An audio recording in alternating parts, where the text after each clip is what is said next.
Hello final के बच्चों and welcome back to this amazing series जिसके अंदर हम लोग आपका सारा एग्जाम ओरिएंटेड कंसेप्ट्स को कवर कर रहे हैं। और आज का टारगेट है हमारा अगला टॉपिक जो कि है रिटर्न्स अंडर जीएसटी।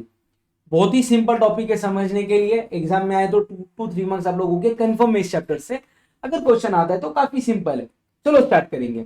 कौन से रिटर्न्स फॉर्म्स कब कब आप लोगों को फाइल करना है, उसका पीरियोडिसिटी वगैरह क्या है उसको देखेंगे। तो जो भी रजिस्टर्ड पर्सन है जिनका टर्नओवर अप टू 5 करोड़ है इन प्रीसीडिंग फाइनेंशियल ईयर, उनके पास ऑप्शन क्या है। या तो आप लोग जीएसटीआर 1 को क्वार्टरली फाइल करो या तो मंथली फाइल करो। जीएसटीआर 1 में आप लोग कौन से डिटेल्स भरते हो, आप लोगों के आउटवर्ड सप्लाई के डिटेल्स। कौन से डिटेल भरते हो, आउटवर्ड सप्लाई के डिटेल्स। तो अगर आप लोग उसको क्वार्टरली भर रहे हो तो आपके लिए डेट बन जाता है 13th of the month following the quarter. अच्छा, पहला क्वार्टर कौन सा आता है आपका, अप्रैल से लेके जून, तो इसका डेट क्या बन जाता है 13 जुलाई। लाइकवाइज, और अगर आप लोग मंथली फाइल कर रहे हो तो 11th of the next month, यानी कि अप्रैल का ड्यू डेट क्या बन जाएगा आपका 11 मई। ये हो गया आपका कौन सा, जीएसटीआर 1। सेम आता है जीएसटीआर 3 के लिए। अगर आप उसको क्वार्टरली फाइल कर रहे हो तो डेट क्या बन जाएगा 22 और 24th of the month following the quarter. कोई स्टेट्स के लिए 22 है, कोई स्टेट्स के लिए 24 है। आपको एग्जाम में दिया जाएगा कि कौन सा डेट है। लेट से अगर मैं बात करूं यहाँ पे महाराष्ट्र के लिए, और अगर आप लोगों को अक्टूबर टू दिसंबर क्वार्टर में, तो आपके लिए डेट क्या बन जाएगा 22 जनवरी। बट अगर आप लोग इसको मंथली फाइल कर रहे हो तो आपके लिए डेट क्या बन जाएगा 20 ऑफ नेक्स्ट मंथ। यानी कि जुलाई में अगर आप लोग मंथली रिटर्न फाइल कर रहे हो तो डेट क्या बन जाएगा आपके लिए, लास्ट डेट 20 अगस्त बन जाएगा 3B को फाइल करने का। ठीक है। जीएसटीआर 3B क्या रहता है, 1 क्या रहता है, वो सब अपन देखेंगे थोड़ी देर से।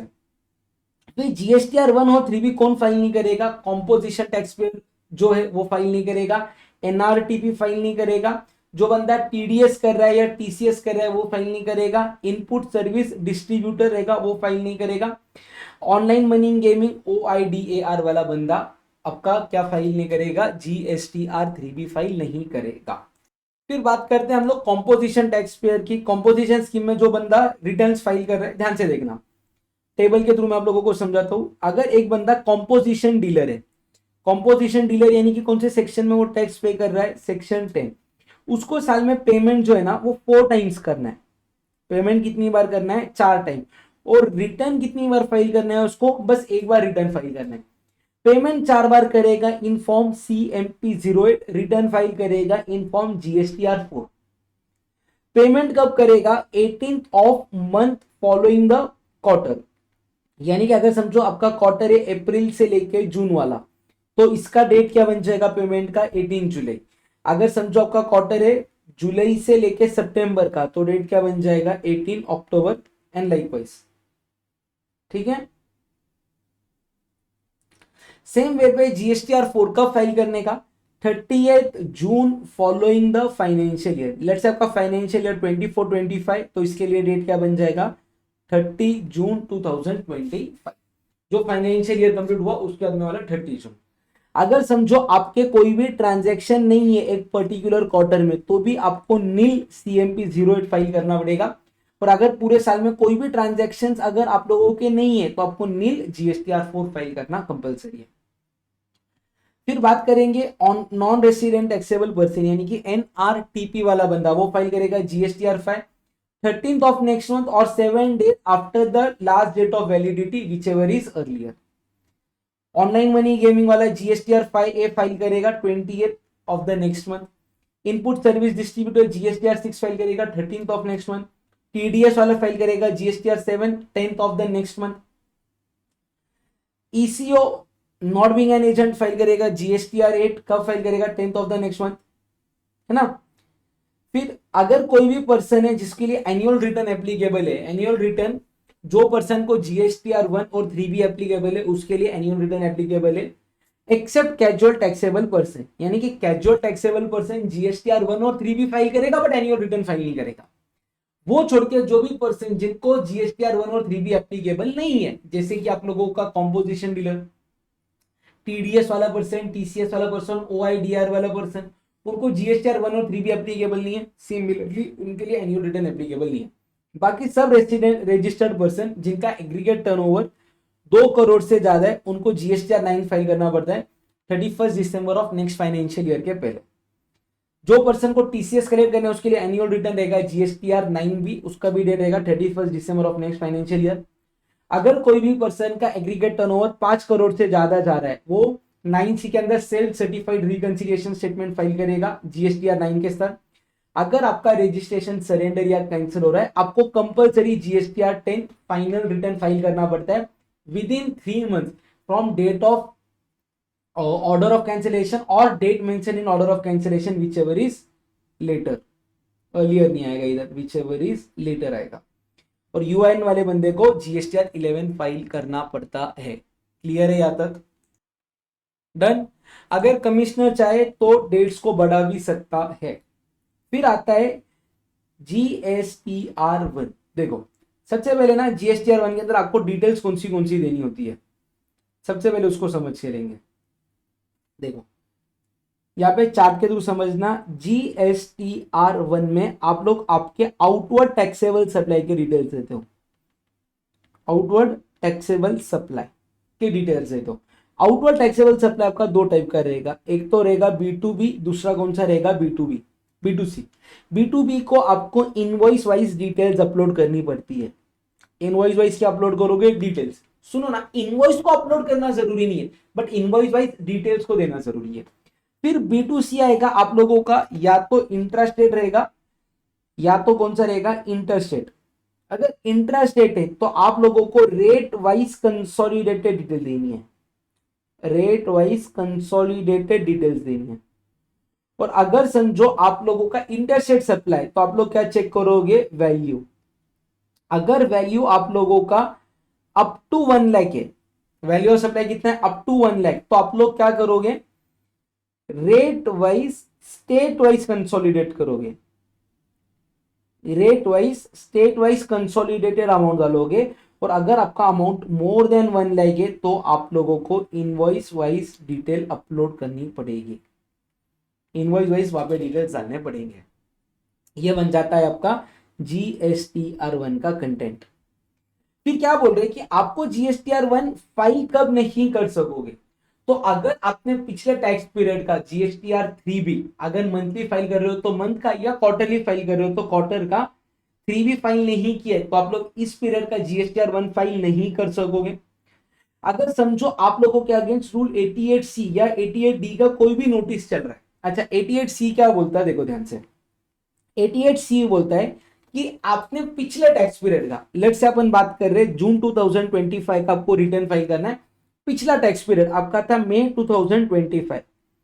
मई 2025 में आपने क्या किया? जीएसटीआर 1 में आपकी लाइबिलिटी बताई आप लोगों ने 1 लाख रुपीस का, और जब आपने 3B फाइल किया तब आपने पेमेंट किया लेट्स से 60,000 का, तो 40,000 का क्या आ रहा है? शॉर्टफॉल। उसके लिए आपको 88C के अंदर नोटिस आया, तो आपने अगर सेटिस्फैक्टरी रिप्लाई नहीं दिया या ये 40,000 रुपीज को डिपॉजिट नहीं किया तो आप लोग जून का जीएसटीआर 1 फाइल नहीं कर सकोगे। सिमिलरली 88D क्या बोलता है कि लेट से मई 25 का आपका 2B के हिसाब से आईटीसी आ रहा था 60,000, बट आपने 3B के अंदर क्लेम किया 75,000, यानी कि आपने 15,000 का एक्सेस आईटीसी क्लेम किया, 15,000 का एक्सेस आईटीसी क्लेम किया। तो आपको क्या बोला जाता है कि या तो ये आईटीसी को डिपॉजिट करो, ये आईटीसी को क्या करो? डिपॉजिट करो, और इसका सेटिस्फैक्टरी रिप्लाई दो। अगर आपने वो नहीं किया तो आप जून 25 का जीएसटीआर 1 फाइल नहीं कर सकोगे। क्लियर है क्या यहां तक सबको? चलो समझा जीएसटीआर 1 का सभी को? समझा क्या? चलो बढ़ेंगे नेक्स्ट पॉइंट की तरफ। अभी ये देखो रूल 88C मैंने आप लोगों को ऑलरेडी एक्सप्लेन कर दिया है, रूल 88D भी मैंने ऑलरेडी आप लोगों को एक्सप्लेन कर दिया है। चलो देखो ये एक एग्जांपल रीड कर लो आप लोग, जो स्क्रीन के ऊपर दिख रहा है, रीड कर लो फटक से। क्या बोल रहे हैं यहाँ पे कि आप लोगों ने पहले आईटीसी क्लेम किया था 12 लाख रुपीस का इन 3B form May 25, but ITC reflect हो रहा था सिर्फ 10,80,000 का, तो आपने कितना एक्स्ट्रा क्लेम किया? 1,20,000। तो आप लोगों को DRC 01C के अंदर इंटीमेशन आ गया था, आपको या तो एक्सेस आईटीसी विद इंटरेस्ट पे करना है या तो जो भी डिफरेंस है उसका रीजन एक्सप्लेन करना है, तभी जाके आप लोग जून मंथ का, जून 25 का क्या फाइल कर पाओगे? जीएसटीआर 1 फाइल कर पाओगे। ठीक है। फिर एक फॉर्म रहता है जीएसटीआर 1A। आपने जीएसटीआर 1 फाइल कर दिया, बट 3B को फाइल करने के पहले अगर आपको लग रहा है कि आपने इसके अंदर कोई भी गलती की है तो आप उसको अमेंड कर सकते हो बाय फाइलिंग GSTR1A। ठीक है, वो पॉइंट यहाँ पे बोला गया भाई। फिर ये डिटेल्स कैसी देने की ऑलरेडी मैंने ऊपर एक चार्ट के थ्रू आप लोगों को समझा दिया था। चलो फिर देखो यहाँ पे क्या बोलते हैं कि जो भी डिटेल्स, ध्यान से सुनना मेरी बात, जो आपका सप्लायर है वो क्या फाइल करता है GSTR1, उससे रेसिपिएंट का ऑटो पॉपुलेट क्या होता है GSTR2B। तो जो वन फाइल होता है उसके वजह से ऑटो पॉपुलेट होता है रेसिपिएंट का 2B, जिसके हिसाब से वो क्या क्लेम कर सकता है ITC क्लेम कर सकता है। तो ये 2B कौन से बेसिस पे जनरेट होता है, तो उसके लिए चेक करने का कि सप्लायर ने जो GSTR1 फाइल किया वो कैसा फाइल किया। अगर सप्लायर ने GSTR1 मंथली फाइल किया तो जो भी 11th ऑफ नेक्स्ट मंथ तक सप्लायर ने GSTR1 फाइल किया वो आपके 2B में आ जाएगा, वो आपके किसके अंदर आ जाएगा 2B में आ जाएगा। और अगर समझो सप्लायर ने GSTR1 फाइल किया है क्वार्टरली, तो जो भी 13th of month following the quarter है, 13th of the month following the quarter है, वो आपके 2B के अंदर आ जाएगा। एक एग्जांपल से मैं आप लोगों को समझाऊंगा, ध्यान से देखना। अपन अज्यूम करते हैं क्वार्टरली वाला केस। चलो क्वार्टरली आप लोग बात कर रहे हो जून से आप लोग बात कर रहे हो यहाँ पे लेट से अप्रैल से लेके जून वाला क्वार्टर, अप्रैल से लेके जून वाला क्वार्टर। तो यहाँ पे जो आपका सप्लायर है उसने जो भी डेटा 13 जुलाई तक फाइल किया वो आपके ये क्वार्टर के 2B में दिख जाएगा। लेट से उसने डेटा को फाइल किया 12 जुलाई को सप्लायर ने क्या फाइल किया GSTR1, तो वो आपके अप्रैल से लेके जून वाले 2B के अंदर अमाउंट रिफ्लेक्ट हो जाएगा, कोई प्रॉब्लम नहीं। बट अगर समझो सप्लायर ने after this date return file किया, लेट से उसने कब फाइल किया 15 जुलाई, तो वो आपके नेक्स्ट पीरियड में, यानी कि जब आप लोग जुलाई का 3B फाइल करोगे या जुलाई से लेके सितंबर का 3B फाइल करोगे, वो वाले क्वार्टर में आप उसका ITC क्लेम कर सकते हो, ऐसा यहाँ पे बोला गया है। तो आपके 2B के अंदर ITC रिफ्लेक्ट होने के लिए आपके सप्लायर ने GSTR1 को टाइम पे फाइल करना जरूरी है। समझा क्या? क्लियर है क्या? अगर कोई भी गलती हो गई तो आप उसको क्या कर सकते हो, रेक्टिफिकेशन, मतलब रिटर्न को रिवाइज करना पॉसिबल नहीं है। अगर कोई भी बात में गलती मिल रही है आप उसको रेक्टिफाई कर सकते हो। कब तक कर सकते हो रेक्टिफिकेशन, तो 30 November following the end of financial year और date of filing annual return whichever is earlier. ध्यान से सुनना, अप्रैल 2024 का आपने GSTR1 फाइल किया 10th मई के दिन और आपने GST कितना बताया 90,000, रियल अमाउंट था 80,000, ये गलती है। अच्छा गलती कौन से साल की है, फाइनेंशियल ईयर 24-25। ये गलती आप कब तक सुधार सकते हो, 30 नवंबर 25 और date of filing annual return. Annual return का डेट क्या रहता है 31 दिसंबर 2025 विच एवर इज अर्लियर। तो आप लोग गलती को कब तक सुधार सकते हो इस केस में 30 नवंबर।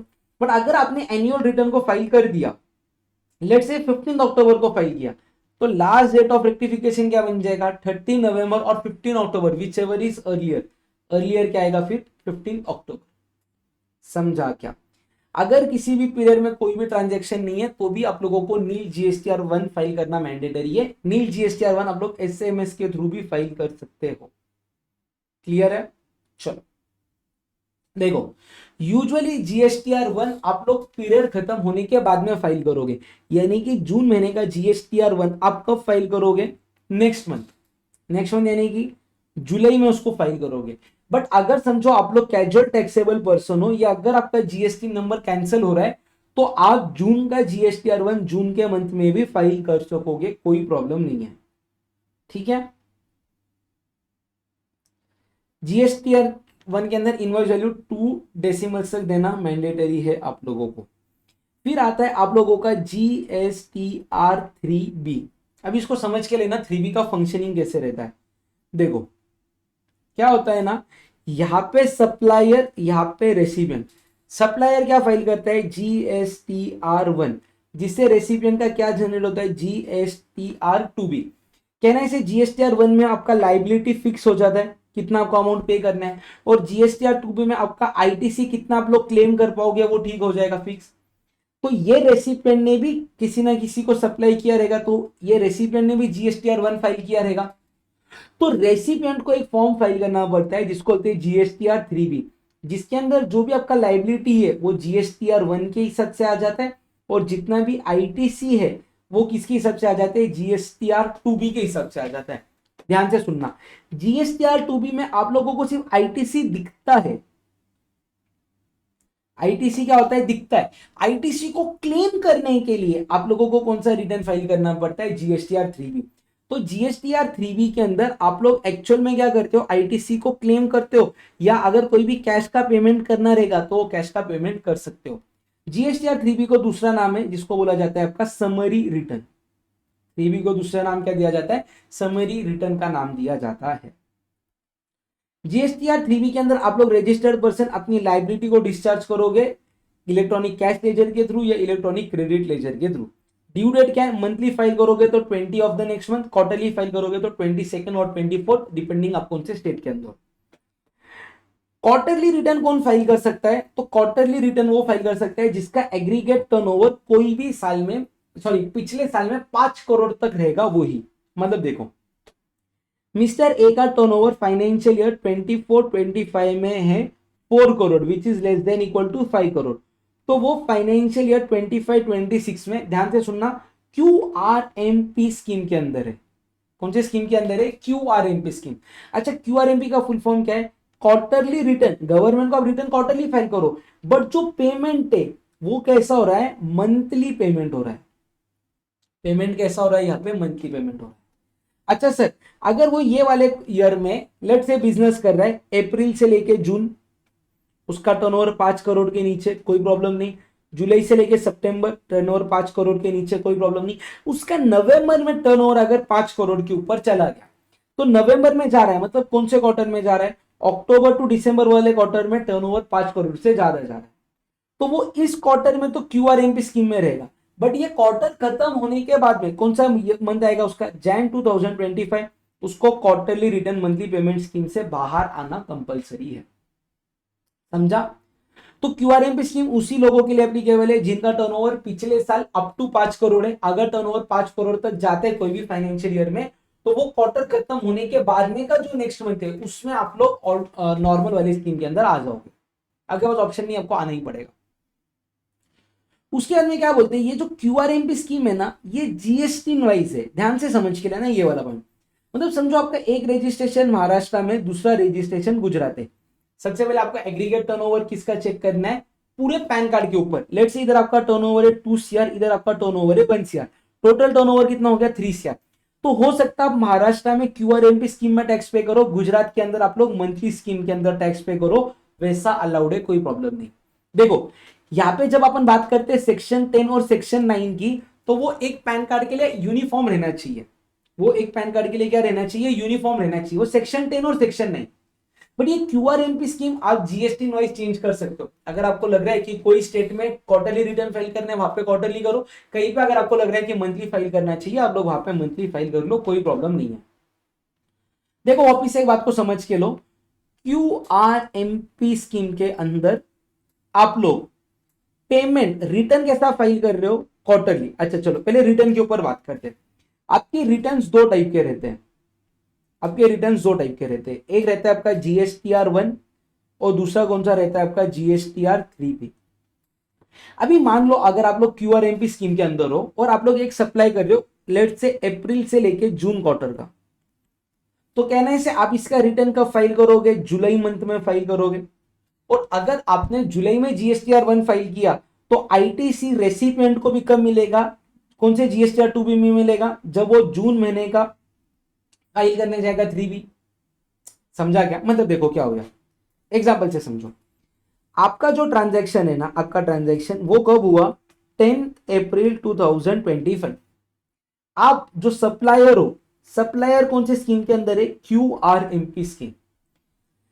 रेसिपिएंट ने आपको पेमेंट कर दे दिया अप्रैल 2025, बट आपने ये रिटर्न कब फाइल किया, लेट से 7 जुलाई 2025। आपने रिटर्न को लेट फाइल नहीं किया, आपने रिटर्न को टाइम पे फाइल किया, बट आपने कब फाइल किया, जुलाई में। तो ये रेसिपिएंट को इसका आईटीसी कब मिलेगा? जब वो जून 2025 का 3B फाइल करेगा। बट कहना इसे, उसने तो आपको पैसा अप्रैल में दे दिया, तो उसका पैसा अप्रैल में भी ब्लॉक हो गया और मई के मंथ में भी क्या हो गया, उसका पैसा ब्लॉक हो गया। तो वो आपके पास से परचेस नहीं करेगा, वो ऐसे बंदे के पास से परचेस करेगा जो मंथली रिटर्न फाइल कर रहे हैं। हाँ या नहीं? तो यहाँ पे ना एक ऑप्शन दिया गया हुआ है, ध्यान से सुनना, यहाँ पे एक ऑप्शन दिया गया हुआ है IFF करके, इनवॉइस फर्निशिंग फैसिलिटी, जिसके अंदर क्या बोलते हैं कि आपका जो भी B2B सप्लाई है, जो भी कौन सा सप्लाई, B2B सप्लाई, आप वो IFF के अंदर शो कर दो। B2B का इनवॉइस को शो कर दो या B2B के क्रेडिट और डेबिट नोट को शो कर दो for first 2 months of quarter, for first 2 months of quarter. यानी कि अगर आपका सप्लाई लेट से अप्रैल से लेके जून का है, तो अप्रैल के लिए आप IFF फाइल कर दो, मई के लिए IFF फाइल कर दो, बट मेक श्योर IFF जो आप लोग फाइल कर रहे हो वो मैक्सिमम कितने वैल्यू तक फाइल हो रहा है? 50 lakh rupees per month, 50 lakh rupees per month. अगर उससे ज्यादा जा रहा रहेगा, सॉरी, IFF में फाइल नहीं कर सकते हो। समझा क्या? जो डिटेल IFF में आपने फाइल कर दी उसको वापिस से GSTR1 में फाइल करने की जरूरत नहीं है। फिर बात करते हैं 3B का। 3B आप लोग कब फाइल करोगे? 22 और 24 ऑफ नेक्स्ट मंथ। बट आपको यहाँ पे पेमेंट जो है, अभी यही थोड़ा इंपॉर्टेंट है, पेमेंट कैसे करने बोला हुआ है? मंथली।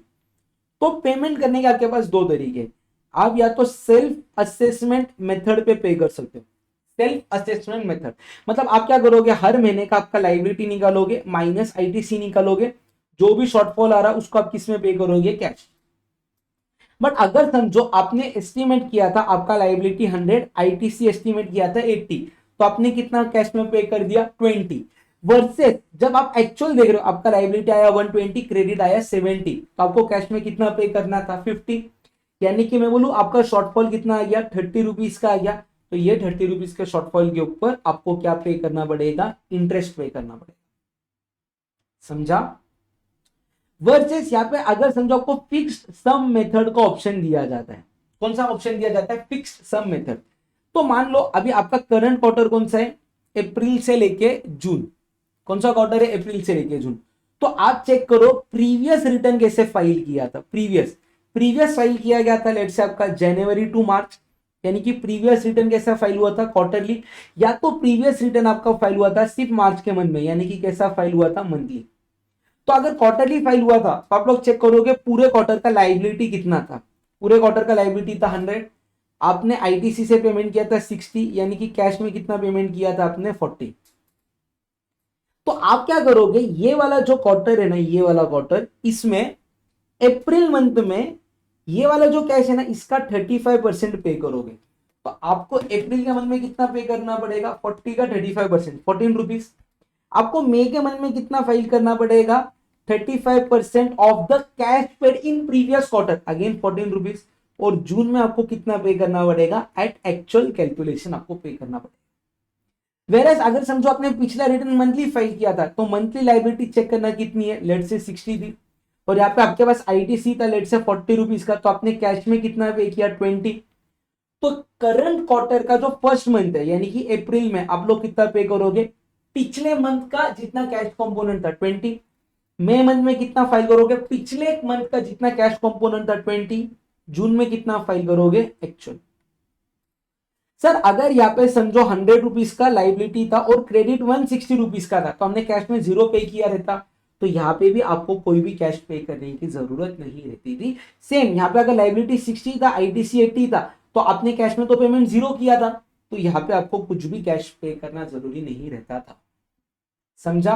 और सर अगर फिक्स सम मेथड से आप लोग पे कर रहे हो, तो अगर कुछ भी शॉर्टफॉल होता है उसके ऊपर कोई भी इंटरेस्ट पे करने का जरूरत नहीं है। ठीक है?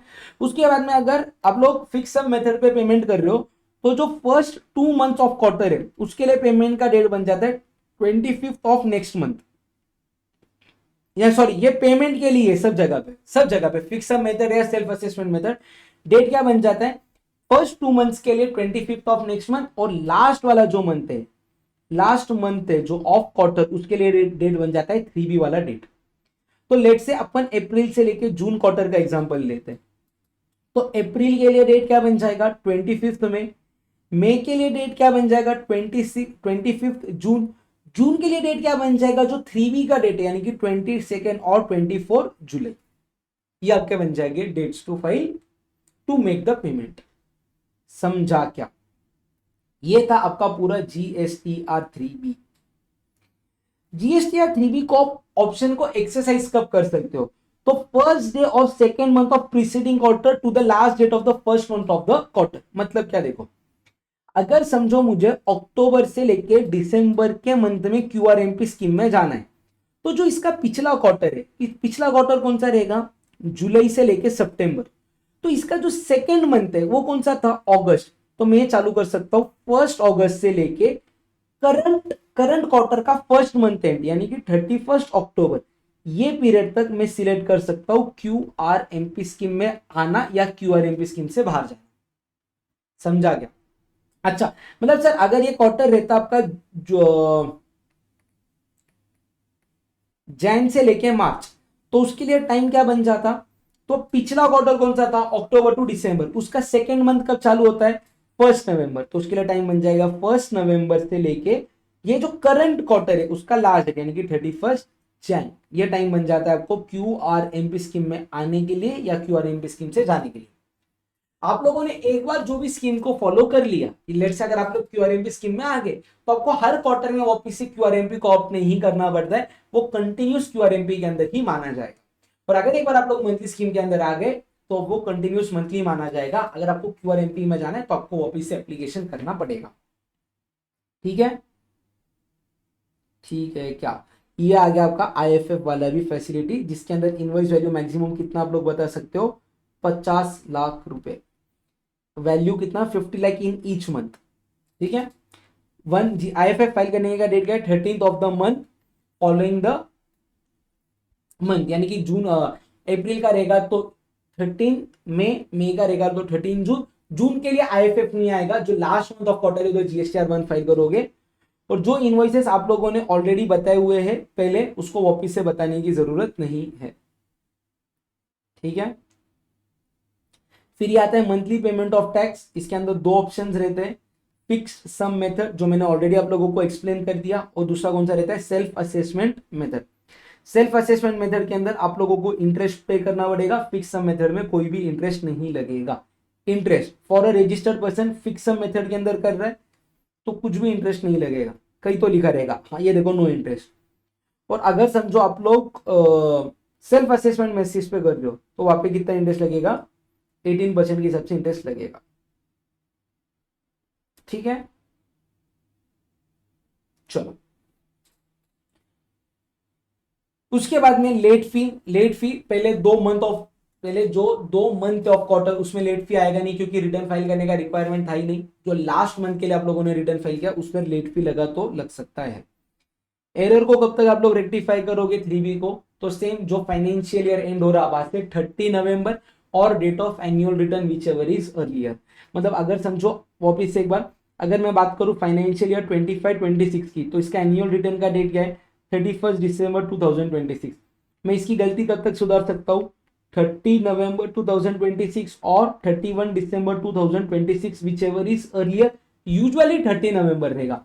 बट अगर मैंने मेरा एनुअल रिटर्न पहले फाइल कर दिया, लेट से मैंने उसको फाइल कर दिया 4 अक्टूबर 2026, तो ये साल की गलती मैं कब तक सुधार सकता हूं? 4 अक्टूबर 2026। किसी भी मंथ में कोई भी ट्रांजेक्शन नहीं है तो नील GSTR 3B भी फाइल करना जरूरी है। नील रिटर्न को मैं SMS के थ्रू भी फाइल कर सकता हूँ। नील GSTR 3B, नील GSTR 1, नील GSTR CMP 08, ये सब मैं SMS के थ्रू भी फाइल कर सकता हूँ। क्लियर है? सेक्शन 39(11) बोलता है कि a registered person shall not be allowed to furnish the return for a tax period after the expiry of 3 years from the due date of furnishing the return except where the government allows। देखो आपका GSTR 1 का due date था जुलाई 2025 के लिए था 10 अगस्त 2025। तो वहां से 3 साल, अगस्त 25, अगस्त 26, अगस्त 27, अगस्त 28। तो आप लोग इसको मैक्सिमम कब तक फाइल कर सकते हो? 10 अगस्त 2028 तक फाइल कर सकते हो। उसके बाद फाइल करने की परमिशन आपको नहीं है, यानी कि 11 अगस्त 2028 को भी आप उसको फाइल नहीं कर सकते हो। समझा क्या? फिर एक कॉम्पोजिशन डीलर के मैंने 2 रिटर्न आप लोगों को बता दिए। कौन से 2 रिटर्न रहते हैं? पेमेंट करने के लिए CMP 08 और एनुअल रिटर्न फाइल करने के लिए GSTR 4। फिर input service distributor return file करता है GSTR 6, जिसके थ्रू वो रेसिपिएंट को क्या देता है, ITC को डिस्ट्रीब्यूट करता है। Last date of filing GSTR 6 क्या रहता है, 10th of the month and before 13th of the month succeeding the tax period. जो भी इनपुट सर्विस डिस्ट्रीब्यूटर अपने डिटेल फाइल करता है उसके हिसाब से जो रेसिपिएंट है उसके GSTR 2B के अंदर ITC ऑटोमेटिकली आ जाता है।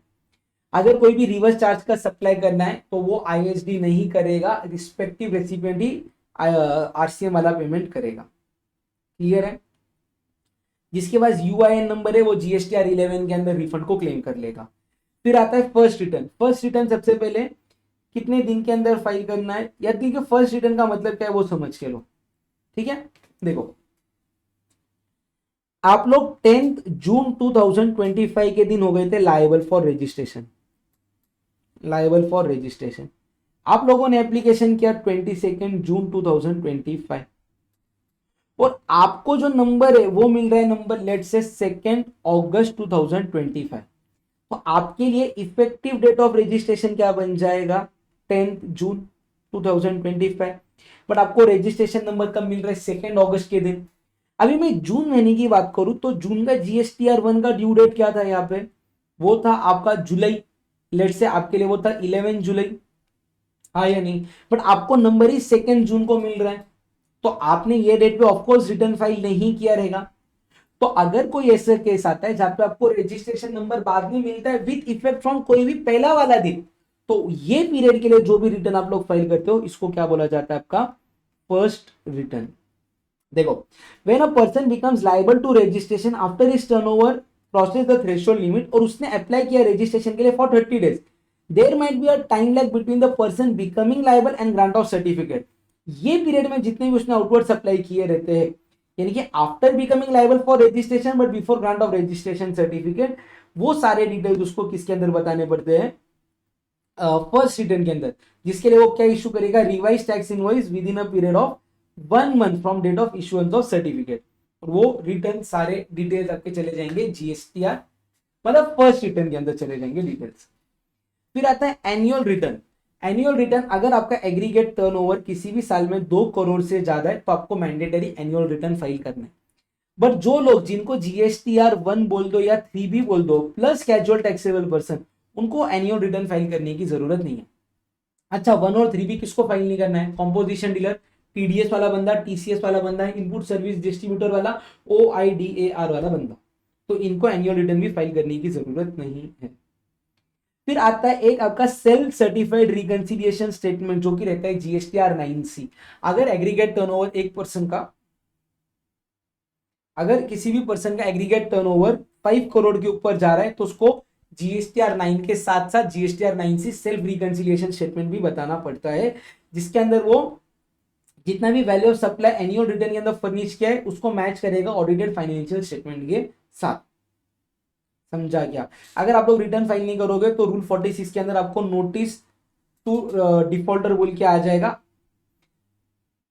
फिर रूल 47 के हिसाब से आप लोगों को लेट फी भी पे करना पड़ेगा। लेट फी कितना रहेगा, अगर आप लोगों का नील रिटर्न है, कौन सा रिटर्न है, नील, तो 10 रुपीज CGST के अंदर, 10 रुपीज SGST के अंदर, मैक्सिमम 250 CGST का, मैक्सिमम 250 SGST का, टोटल लेट फी कितना हो गया, 500। बट समझो आपका कोई डिटेल है तो आप लोग चेक करोगे आपके पिछले साल का टर्नओवर कितना है। लेट से आप लोग डिले कर रहे हो 25-26 के अंदर, तो आप लोग क्या चेक करोगे उसके लिए, टर्नओवर इन फाइनेंशियल ईयर 24-25। अगर ये टर्नओवर आपका अप टू 1.5 करोड़ है तो आप लोग नील रिटर्न नहीं, कोई तो डेटा वाला रिटर्न भर रहे हो, तो आपके लिए लेट फी रहेगा 25 रुपीज CGST का, 25 रुपीज SGST का पर डे, यानी कि मैक्सिमम 1000 CGST, 1000 SGST, मैक्सिमम कितना हो गया ये 2000।